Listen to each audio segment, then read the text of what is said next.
Então, vamos lá, vamos abrir para a pergunta aí. Acho que tem algumas perguntas que ficaram em aberto, né? Até pedi para o pessoal fazer a pergunta novamente, então vamos lá? Então, eu vou iniciar a minha, né? Então, a minha foi sobre o lúdico, sobre a importância do lúdico nas categorias do treinamento, né? Então, não sei se quiser especificar em qual categoria, ou como você disse, em todas as categorias. E você também queria contar um caso engraçado com o David Mersch a respeito disso, né? É interessante mesmo, né? Nem engraçado, para ser sincero, é interessante. Então, vamos começar com as categorias. Eu acho que toda categoria tem que ter o lúdico. E lembra que eu falei, dividir o lúdico do recreativo. Recreativo é realmente, vamos parar de fazer uma atividade, um jogo. Quando eu digo recreativo é se a criança não está se divertindo, não é recreativo, tá? Então, se você vai fazer uma coisa para divertir, é divertir. Tem que ter o divertimento. É obrigatório.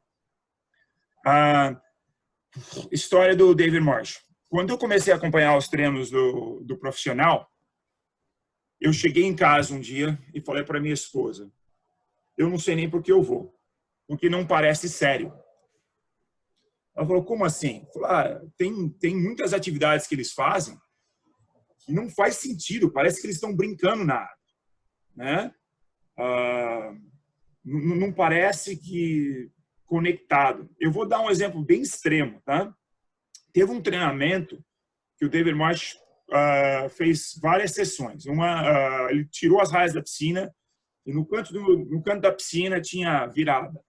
No meio da piscina era a saída de revezamento. No canto, cada um escolhia o que queria trabalhar, de educativo e tal. Do outro lado da piscina, no raso, do lado contrário da saída de revezamento, tinha uma cadeira no fundo da piscina. Quando você chegava lá, você sentava na cadeira, era meio raso, mas dava para afundar. Você sentava na cadeira e ficava lá. Aí eu falei, mas David, por que você colocou aquela cadeira no fundo da piscina? Ele falou, não, eu só quero que eles entendam que eles podem sentar e relaxar, que o trabalho que tinha que ser feito foi feito.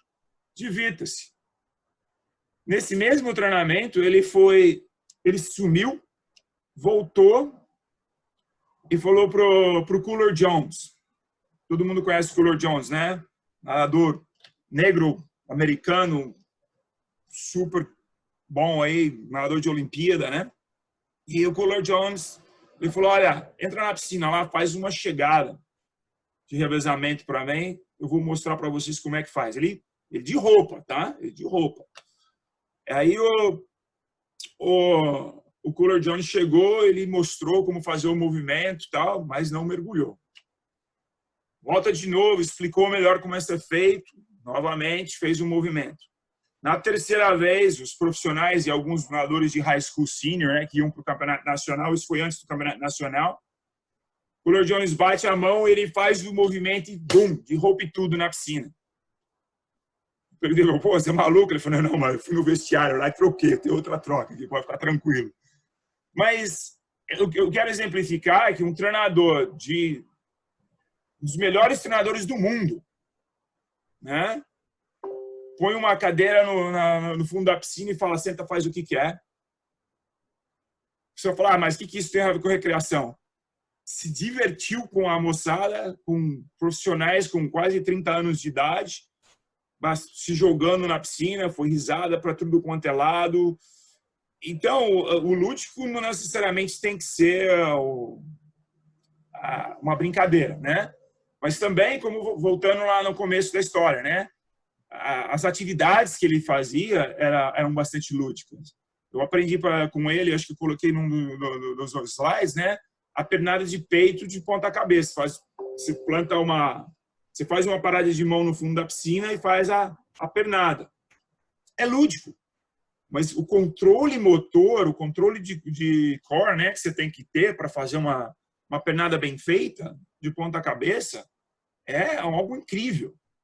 Então, a gente eu perguntava, a Madison Kennedy é muito minha amiga, ela foi terceira no Olympic Trials, né, quase fez o time olímpico, e até hoje a gente tem muita amizade. Ela fez palestra para o meu grupo, agora na pandemia, duas palestras.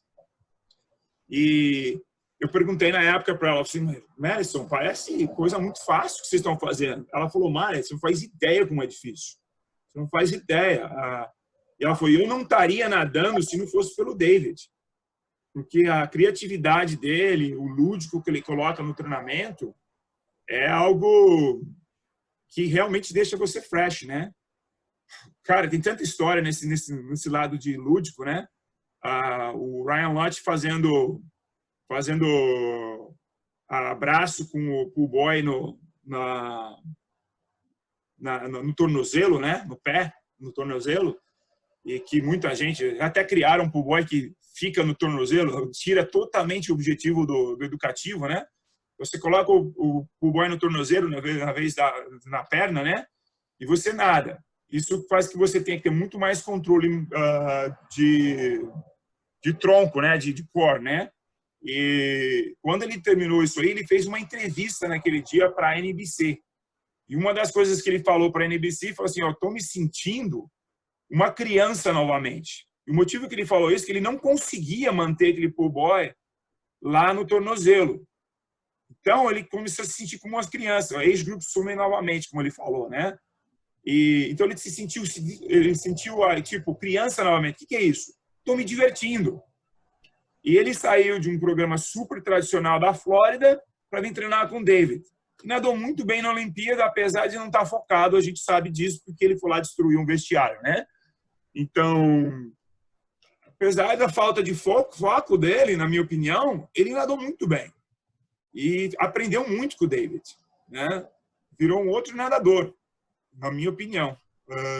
E com muito lúdico, com muita diversão. Um treino leve, um treino gostoso de fazer. E, voltando lá, eu perguntava para minha esposa, o que eu estou fazendo aqui, né? Mas valeu a pena cada dia que eu fui assistir os treinos do David e auxiliar lá. Próxima pergunta. Renato, respondi a sua pergunta? Respondido. Acho que a Camila tinha uma pergunta também, se a Camila puder fazer. Camila, dá para abrir o vídeo do áudio? Sim. Olá, bom dia, boa tarde, né? Boa tarde. Minha pergunta era referente à diferença, né, da natação americana para a brasileira.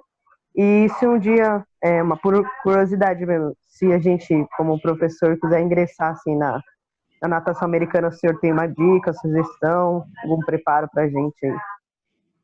Legal. Então, algumas diferenças da natação americana, né? Eu até tinha um slide disso no final do meu slide. Deixa eu ver se eu consigo colocar aqui para me ajudar, tá? Eu tirei esse slide porque realmente acabou o tempo, né? Será que eu deletei ele?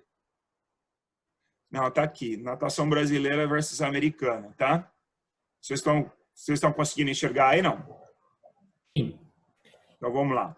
Então, o técnico americano, ele é menos científico. Depois eu queria aquela pergunta dos testes, que eu acho que vai juntar bem com isso aí. O técnico americano, na minha opinião, em geral, não é todo mundo, tá? Não existe um tamanho que sirva para todo mundo, como diz o americano, né? Um one size fits all. Então, o técnico americano é mais criativo, mais artista e menos científico. Claro que eu estou falando de técnicos mais conhecidos, porque quando a gente fala da natação em geral, tem muita crença. É tipo, com 12 anos fechou a janela aeróbica. Peraí, como é que fecha essa janela aeróbica com 12 anos se o maratonista é tudo mais velho? E começa a correr com muito mais idade. Eu não consigo entender. A ciência pode me explicar, mas na prática eu não consigo entender. Como é que a janela aeróbica fecha? Não consigo entender. Então, eu tenho essa crença aqui nos Estados Unidos, acho que um pouco no Brasil também. Então, eu acho, voltando ao treinador americano é um pouco mais criativo e também trabalha muito mais a cabeça do atleta. Tem uma frase muito famosa do saudoso Richard Quick, né? ele falava, que era treinador de Auburn, foi treinador de Texas, ele falava que o sucesso é pela mente. Então, e não tem uma frase, até me arrepia de falar. O sucesso é pela mente. Faculdade, acho que é o que faz a diferença aqui, você poder nadar na faculdade, né, e ter lá tudo à sua mão, tudo juntinho, né? Independente da estrutura de uma faculdade, tudo está ali muito próximo de você, né? Muito mais fácil de continuar nadando com mais idade. O dinheiro é um misto, é um mito para mim. O dinheiro aqui ajuda, mas vocês não fazem ideia como é difícil conseguir dinheiro aqui para natação e para desenvolver. Não é fácil, não. Eu quero uma torre, eu tenho uma torre. Não, não é assim. Entendeu? Para natação de clube, tem tantas dificuldades quanto a natação brasileira. Outra coisa que eu aprendi legal, nem pus aí, é esportes. A gente briga com outros esportes. Aí no Brasil é natação e futebol e vôlei. Aqui tem 300 mil esportes. Agora, no momento, o futebol feminino e o lacrosse, né? Nossa, é uma briga para conseguir atleta. É uma briga. Porque a molecada tem muita opção, porque existe dinheiro, aí o dinheiro ajuda, né? Os pais têm muito mais dinheiro para colocar a criança em 50 atividades. Então, existem tantas atividades, é difícil planejar. Planejamento aqui, às vezes eu me pego fazendo, por que eu estou planejando? Porque a molecada não vem todo dia no treino. Entendeu? A molecada falta muito no treino, porque eles têm muita atividade. Gente, quando você escuta um Globo, e eles falam assim, mas lá nos Estados Unidos funciona assim, vai pesquisar. Eu adoro a Globo, acho uma das melhores televisões do mundo. Mas uma coisa que me deixa muito nervoso é a Globo falar, mas nos Estados Unidos, e você escuta e não tem nada a ver, até porque aqui de estado para estado muda. Não é o mesmo Estados Unidos. Meu pai costuma brincar, se você for para a Flórida e voltar para o Brasil, você não foi para os Estados Unidos. Porque a Flórida é fora da curva. Tem muito mais imigrante na Flórida do que americano. Você para em um posto de gasolina na Flórida, você não precisa falar inglês. Eles vão falar outra língua. Desculpa aí, Alberto. Voluntários. Todo árbitro, todo cronometrista nos Estados Unidos é voluntário. Não tem árbitro profissional. Talvez lá na federação do USA tenha.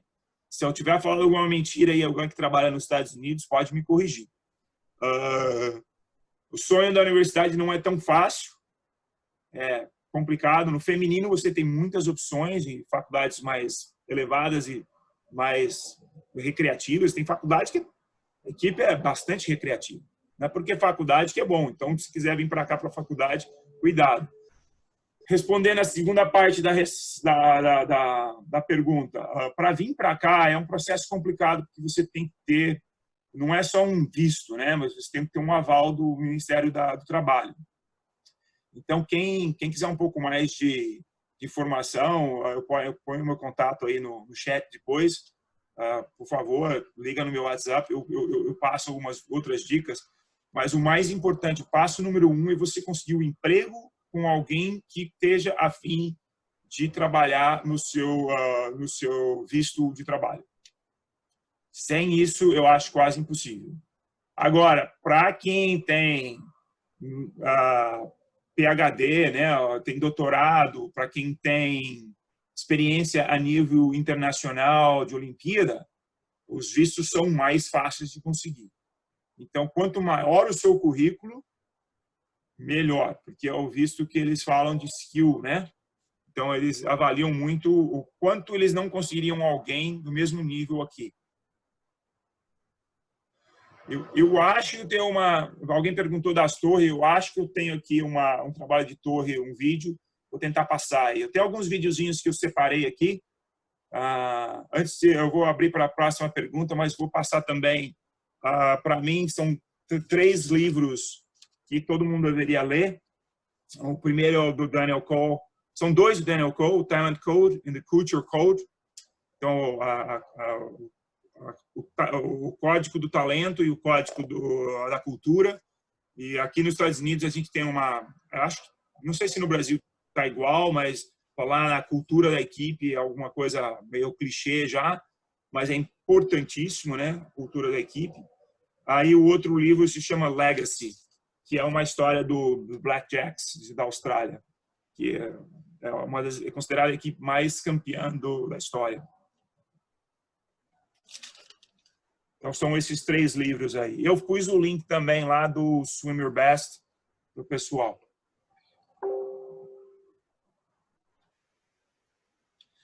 Outra dica. Também tinha a pergunta da Tarine, né? Vamos lá. Opa. Oi, Mário. Tudo bom? Tudo bem. Eu perguntei em relação aos parâmetros fisiológicos. Aí seria a partir mais dos 13 anos, né? Se vocês utilizam avaliações, fala um pouco da sua experiência desde que você estava aqui no Brasil. Aqui no Brasil eu vejo muito pouco o pessoal utilizar esse tipo de avaliação. Eu trabalho com atléticas nas universidades e eu me baseio em cima de parâmetros fisiológicos para a montagem do treino. E vendo as suas aulas hoje, do Alberto, ontem eu assisti também, e uma do Arilson Silva, vocês falam muito da técnica e do feeling durante toda a temporada e durante o planejamento de treino desde a base. Eu queria saber um pouquinho sobre isso, porque na BDA também o pessoal falou que usa muito parâmetro de tempo para prescrição do treinamento. Então vamos lá. Eu sempre usei o tempo como prescrição de treinamento, tá? Quando eu usava a 1, a 2, a 3, eu usava o parâmetro de tempo. Sinceramente, eu nunca tive a oportunidade de trabalhar com fisiologista. Adoraria trabalhar com fisiologista, eu acho que tem um valor imenso. Eu tenho assistido muita palestra aí do Brasil e eu fico impressionado em quanta equipe tem fisiologista, fisioterapeuta, né? Isso é uma realidade aqui de faculdade de alto nível. PTs, infantil, juvenil aqui, com fisiologista, nunca ouvi dizer. Posso estar errado. E deve ter algum lugar, né? Deve ter equipe aqui nos Estados Unidos que tem fisiologista, né? Equipe com nutricionista aqui é muito raro também, de vez em quando se escuta, né? Eu tenho uma nutricionista na minha equipe, mas ela não é muito especialista e ela faz palestra para o grupo, mas nenhum dos meus atletas, infelizmente, usa a minha nutricionista no dia a dia, tá? Então, esse lado científico ficou meio para trás, mas mais por uma realidade americana também. Mas se eu tivesse um fisiologista, eu acho que seria legal o acompanhamento do que está sendo feito com as bases científicas atrás. Então, eu acho assim, eu não faria um trabalho de VO2 para melhorar o VO2, mas eu adoraria saber se o VO2 está melhorando e onde está, porque no futuro eu poderia saber quanto o VO2 maior está beneficiando o meu atleta, entendeu? Então, se eu tivesse 20 nadadores ranqueados entre os melhores dos Estados Unidos, eu não tenho hoje, mas se eu tivesse, e desses 20 nadadores, o VO2 não está melhorando, mas eles estão voando na água, eles estão nadando muito bem, eu não ficaria preocupado com o VO2, porque, na verdade, o que a gente está buscando é uma performance melhor na água, mas se metade dos atletas estão com VO2 melhorando e outra metade não melhorando, podemos fazer uma análise. Os que não melhoraram o VO2 também não melhoraram tanto na prova, né? Qual o benefício? Onde que dentro do treinamento a gente não fez mais ou menos de uma coisa? No meu lado aqui, que os atletas faltam muito no treino, né? Por diversas razões que eu passei lá, né? De repente, o atleta que faltou mais de quinta-feira, que o trabalho é mais direcionado a VO2, são esses atletas que não estão tendo um impacto no VO2. Então, é o que eu brinquei lá com a frase que, conversando com meu amigo Ivan Araújo, é uma frase que surgiu na minha conversa, né? A ciência é um GPS ou a ciência é uma bússola, né? Eu vejo o treinador que a ciência é o GPS do cara. Se ele tirar o A2, o A3, o A4, o SP1, o SP2 do treino dele, ele não sabe dar treino, parece.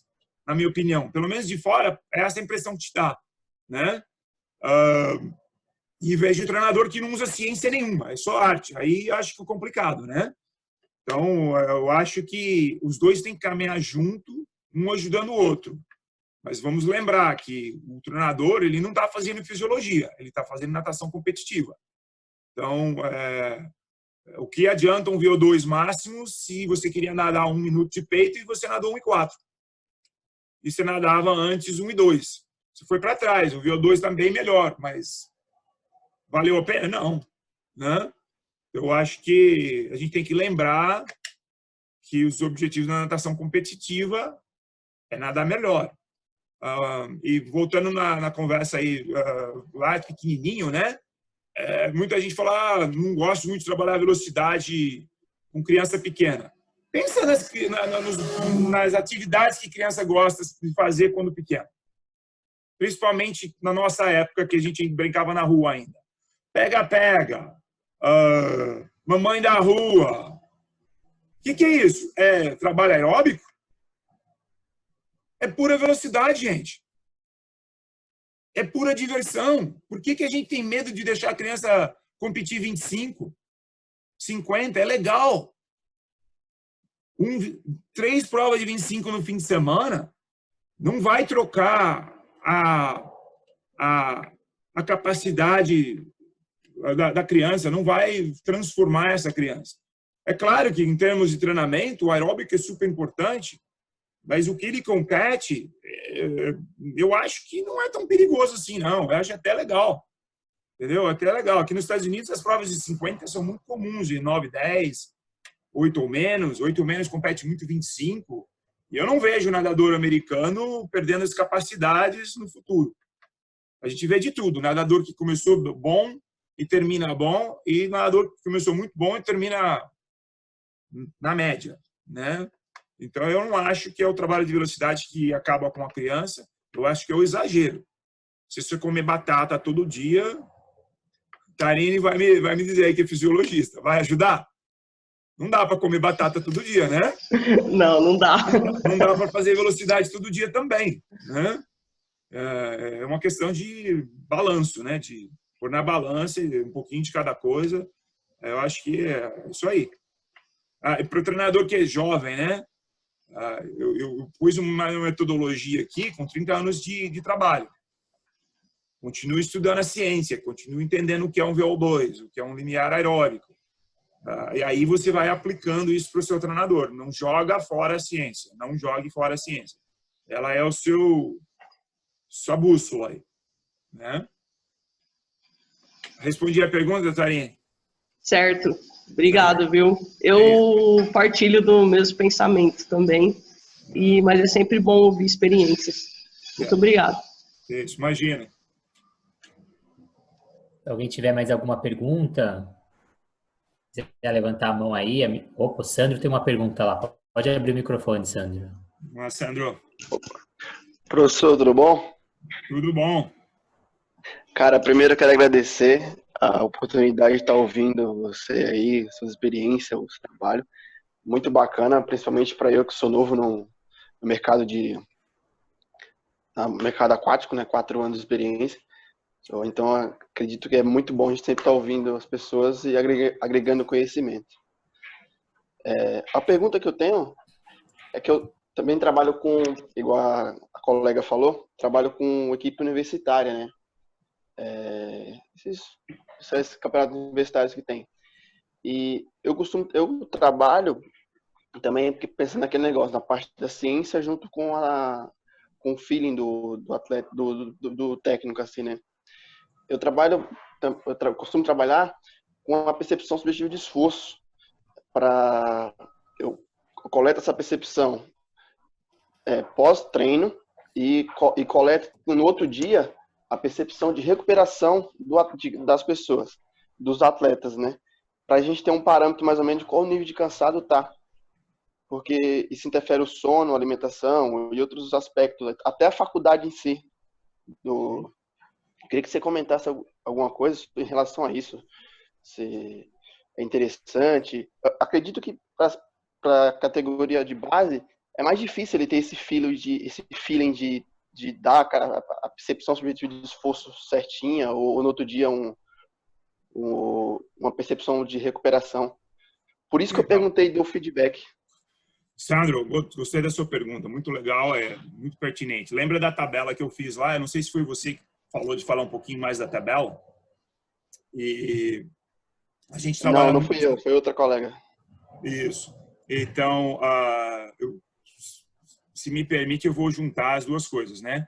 Uma dica, Sandro, tem esse mesmo cara que eu faço o curso de liderança, ele fez várias podcasts, ele não faz mais, mas está tudo na internet, né? Nesses sites de podcast, né? E chama Coach Your Best, o podcast. E ele tem algumas pessoas que ele entrevistou que fazem monitoramento por percepção, alguns sistemas. Eu não faço, aliás, é uma coisa que, fazendo esse curso, a gente faz uma jornada sobre a nossa carreira. Quando eu estava elaborando o curso, foi 30 anos em algumas horas de trabalho, né? E é uma coisa que definitivamente eu vou voltar aí na tabela, tá? Porque o livro é legal e tem uma tabela parecida no livro, mas eu acho que eu vou criar a minha própria. Então, a percepção eu acho que é importante. O complicado é quanto você pede um garoto hoje em dia. Porque a escola não é mais como era na nossa época, em várias situações aí no Brasil e aqui nos Estados Unidos sempre, né? Não é mais meio período, né? O número de outras atividades extracurriculares que essa garotada está fazendo é muito grande, né? Então, eu acho que, sim, o trabalho simples, com a tabela que a gente fazia, eu acho legal. E também volta no feeling do treinador. O Samir Botelho Borel, quando ele veio treinar comigo, ele veio de um programa muito tradicional, muito bom, talvez um dos melhores amigos que eu já tive, melhor amigo até hoje, o Marcelo Floriano, do Golfinho Azul, e a gente fala até hoje de bater papo de amizade mesmo, adoro o cara, mas era um programa tradicional, e o Samir, ele não conseguia não terminar uma série bem feita, porque ele não entendia o feeling, ele não entendia a percepção de esforço. Eu tive que tirar várias vezes ele de conversar com ele 30 minutos, aí ele ficava bravo que ele perdeu o treino. Eu falei, não, você precisa perder o treino, você precisa aprender que não é todo dia que se eu tiver, sei lá, o 6 de 100 é ritmo de 400, que você vai fazer todos eles em ritmo de 400. Se estiver saindo 2 segundos abaixo do ritmo de 400, mas você realmente está trabalhando a sua técnica, está trabalhando os seus movimentos corretos, você está fazendo o seu nado submerso correto, tem valor naquele 6 de 100. Não necessariamente o tempo que é o objetivo que você vai nadar na competição tem que acontecer, né? Então, você tem que saber perceber o dia que o seu corpo está pronto ou não. E como treinador hoje, muitas vezes, se eu perceber que o grupo não está rendendo, eu paro e falo claramente para o grupo, nós vamos mudar o trabalho. Põe no quadro alguma coisa que não estava no papel e nós vamos trabalhar o que está no quadro, porque simplesmente a gente não conseguiu chegar no nível que a gente queria naquele dia. A prova de 100 não está entrando, às vezes é porque está na época de finais de provas no high school, né? E é pesado, a molecada não está com concentração, então vamos fazer um trabalho mais divertido, um trabalho mais de potência, que você consegue se distrair um pouco mais e não ficar tão preocupado com objetivos, né? Então, eu acho que é isso aí, mas eu acho que não diria para você que tem um sistema que eu adotei, mas mais ou menos por aí. Respondi a sua pergunta? Sim, sim. Muito obrigado, senhor.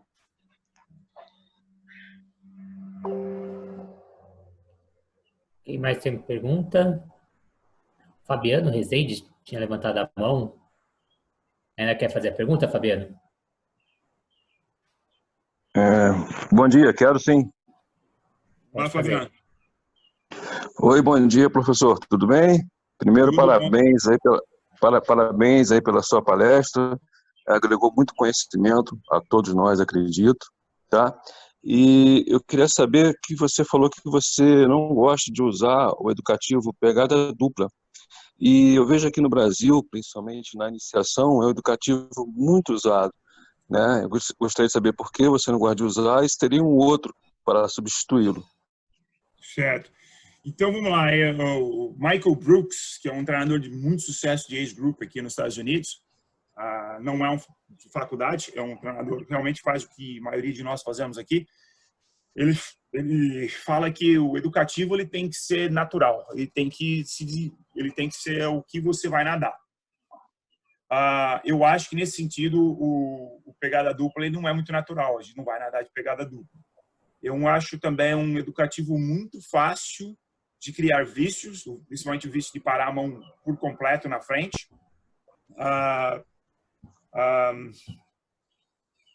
E não sei, eu não acho que dá uma fluidez no nado, tá? Não dá fluidez no nado.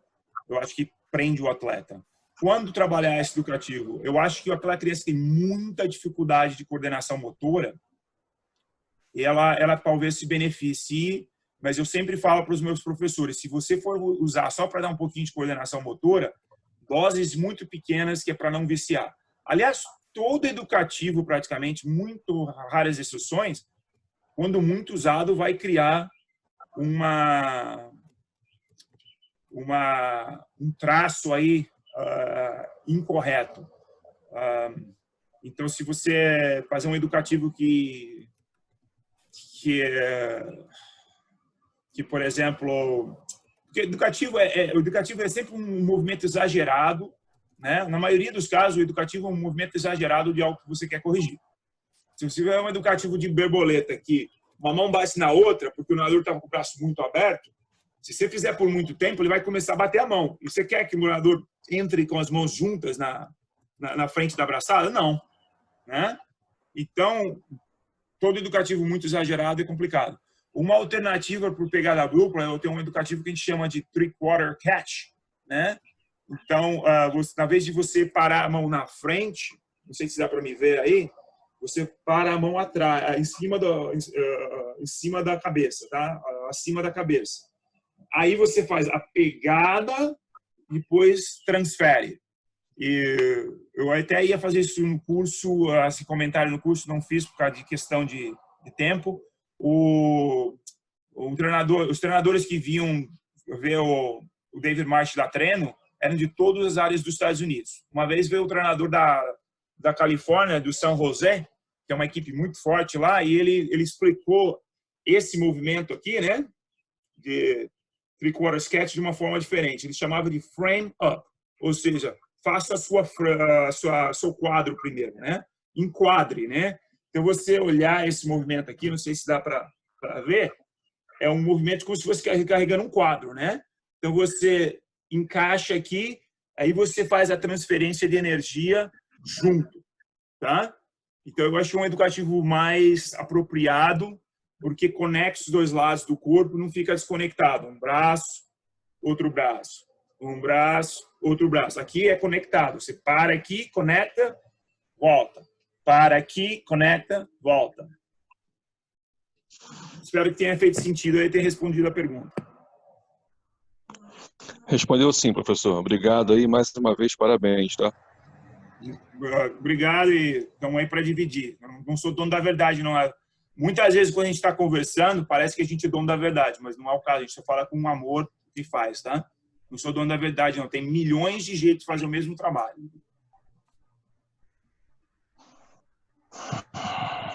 Cassiano, que prazer. Oi, Mário. Oi, Renato, posso fazer uma pergunta? Manda abraço, será uma honra. À vontade. Obrigado. Desculpa aí minha imagem aí. Sabe como você fica inventando de mexer com esses fundos? Aí estoura a minha foto. Ah, meu Deus, ainda vou aprender. Tudo bem, Mário? Obrigado aí pela palestra, bem bacana, fez essa experiência de vai e volta dos Estados Unidos, né? Eu tenho um irmão que mora aí também, ele é assistant coach da Columbia há muitos anos, né? Já ele vira o head coach. O Columbia University é onde estava a Katie Miley, né? Ela veio de lá, né? Para o SWIMAC. Não sei, não lembro. Quase certeza absoluta. Masculino ainda, né? Eu acho que ela fez faculdade lá, talvez ela tenha nadado club, tá. Entendi. Então, você falou sobre essa diferença de mentalidade, né? Dos nadadores, que é trabalhado muito cedo. Como é que é isso? Como é que podia falar um pouco mais disso? E como você teve o Cielo numa época bem novo, se você enxergava algum diferencial nesse quesito? Deixa eu ver se eu entendi sua pergunta. Você queria que, tipo assim, quando o atleta é muito novo, se dá para ver algum diferencial no atleta? Não, eu vejo o americano com essa mentalidade competitiva muito mais evidente, né? E aí você falou que os técnicos americanos trabalham isso já na criança. Sim. Então eu queria entender essa diferença e como você tem essa experiência dos Estados Unidos e do Brasil, se você enxergava no Cielo, nos seus atletas mais destacados, essa diferença dessa questão competitiva neles. Sim. Então, eu diria o seguinte, que provavelmente quando eu comecei a dar treino, talvez por falta de experiência, a gente não via alguns detalhes, mas olhando para trás a gente vê. O Cielo era um garoto muito diferenciado no sentido de... Ele era muito focado e até hoje a gente tem muita amizade. Fiz pós-graduação com a Flávia, a mãe dele.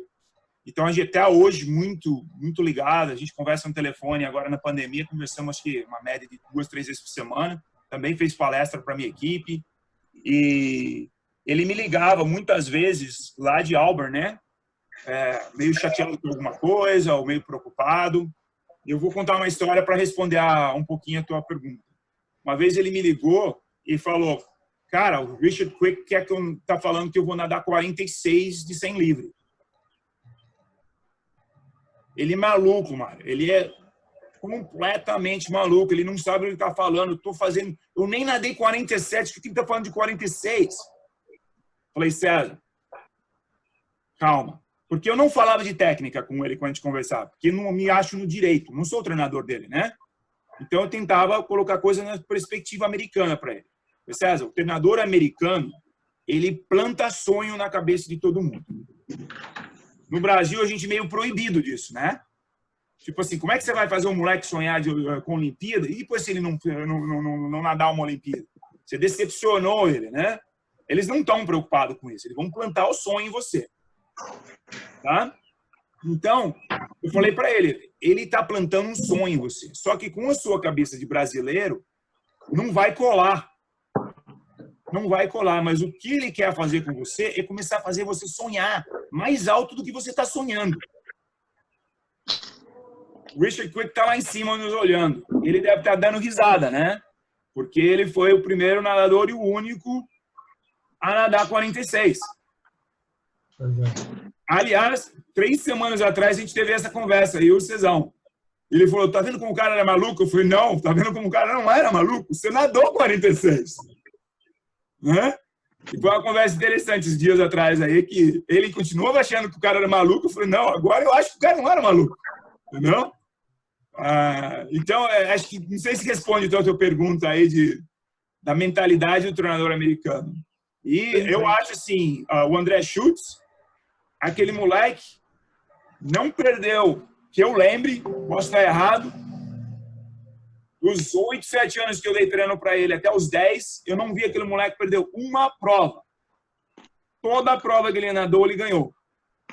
E era tudo prova de velocidade, ele acabou nadando 200 costas. História legal. Levei ele para Araçatuba para nadar um torneio que tinha lá muito grande de mirim petis. Ele mirim 2, ele nadou uma prova de 50 costas, que era a pior prova dele. Tinha um monte de moleque do golfinho azul que nadava muito. E eu queria, com aquela prova, que ele perdesse. Eu queria que ele perdesse para ele ter o gosto de ser segundo. Devia o que aconteceu? Ganhou. Ele empatou para primeiro. Foi empate para primeiro colocado. Que prova que ele nada hoje, respondendo a pergunta de quando indicar que prova vai nadar?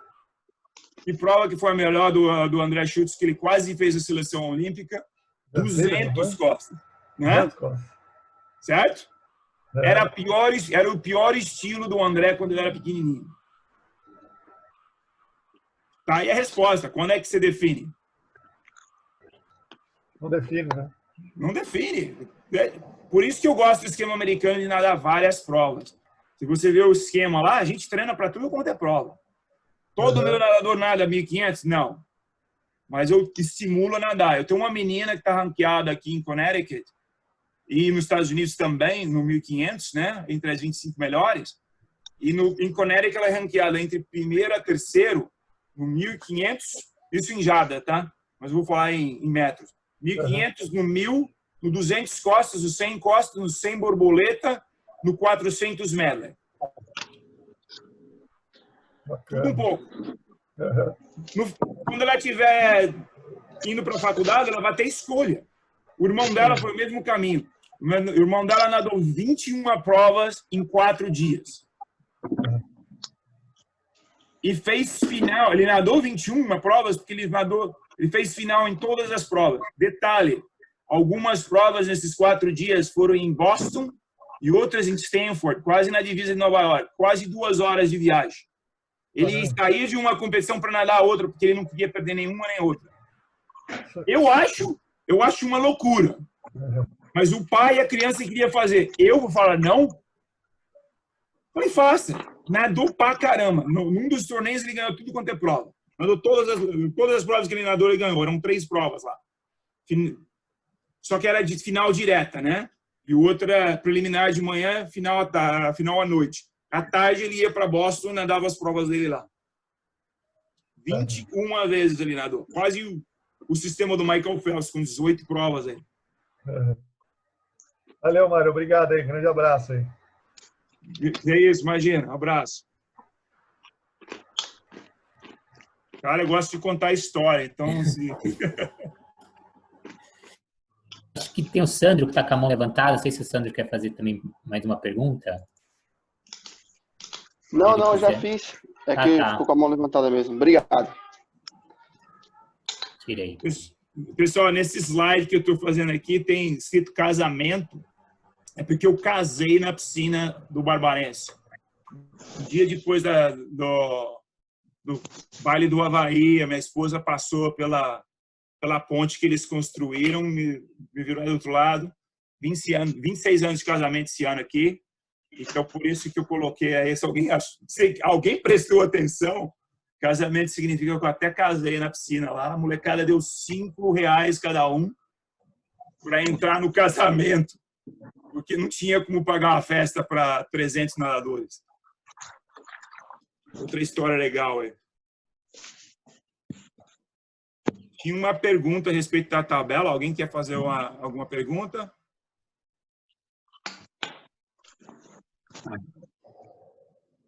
O Glauco não voltou, né? Fala para ele que eu tô triste. Mário, se ninguém tiver pergunta, a gente fecha, né? Até pelo tempo. E queria agradecer o seu tempo, a sua dedicação, o seu conhecimento, até ter passado um pouquinho aqui do horário estabelecido. Agradecer a todos presentes. E a gente vai retornar às 15 horas com o NRSF, ensinando como filmar, como editar, como postar vídeos usando apenas o celular. Então, acho que daqui para frente, cada vez mais, as redes sociais estão sendo positivas para a gente. Então, a gente promover as nossas aulas, a gente atrair novos alunos, captar alunos pelas redes sociais e até mesmo mostrar a sua aula. Já tive vários professores que começaram a ser mais reconhecidos nas próprias academias e clubes, depois de postagem que os pais elogiam, outros alunos elogiam, e isso é um reconhecimento de trabalho, que a gente vai voltar às 15. Tem mais alguém que pergunta aí? Senão a gente fecha. Ou alguma consideração final? Opa, Sandro? Desculpa, só que o Mário falou que ia deixar o contato dele no colocando agora. Chat, né? Se ele puder deixar lá, é legal a gente ter essa troca de informação, se puder, professor. O contato já está ali, Mário Francisco, ghymca.org. E, perdão, falei em inglês aí. E, perdão, qualquer momento que eu falar em inglês, gente, 19 anos, eu fui uma vez só para o Brasil em 19 anos, porque a grana era curta, eu sempre mandava a esposa e os filhos e eu não acabava não indo. Então, o inglês, eu quase, às vezes em quando até traduzo o inglês para o português. Para ser sincero, isso não quero ser metido, não é, né? Eu pus o contato e deu para chegar, chegou ou não? Eu também estou aí no Facebook, no Instagram e no Twitter.